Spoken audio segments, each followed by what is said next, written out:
though, shooting near two schools leaves a teen dead. What we know so far.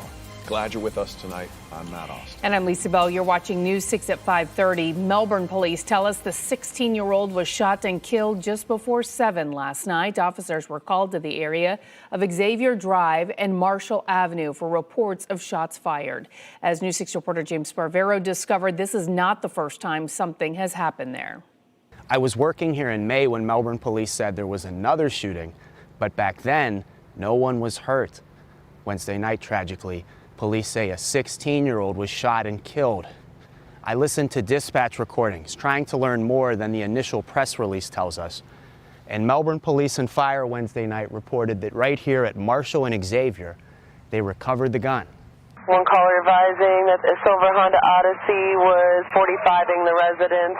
People are advising it sounded more like a rifle, AR style. And that audio pointed me in the direction of where 911 calls were made from.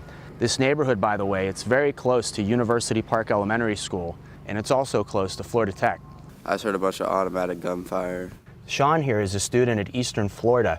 He just moved in a couple months ago, and he says just back on Sunday there was another shooting in this neighborhood.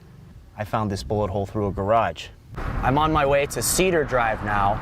It's less than 2 miles away from Xavier and Marshall, and that same weekend in May when there was a shooting at Xavier and Marshall, Melbourne police say a 16-year-old was shot on Cedar. He later died at the hospital as well. This is Kobe Kirkland's obituary from the Buggs Funeral Home. Our hearts were really heavy. Back in May, Pastor Bernard Wigley told me Kobe was a hardworking member of his church. I wanted to catch up with Pastor Wigley again after this latest tragedy. Police aren't identifying the victim yet, but Pastor Wigley thinks he likely knows his family.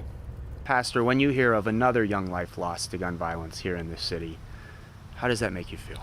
We're fed up with it. Just pray for the community and for covering and protection of our youth. In Melbourne, Brevard County, I'm James Sparvero, Getting Results News 6.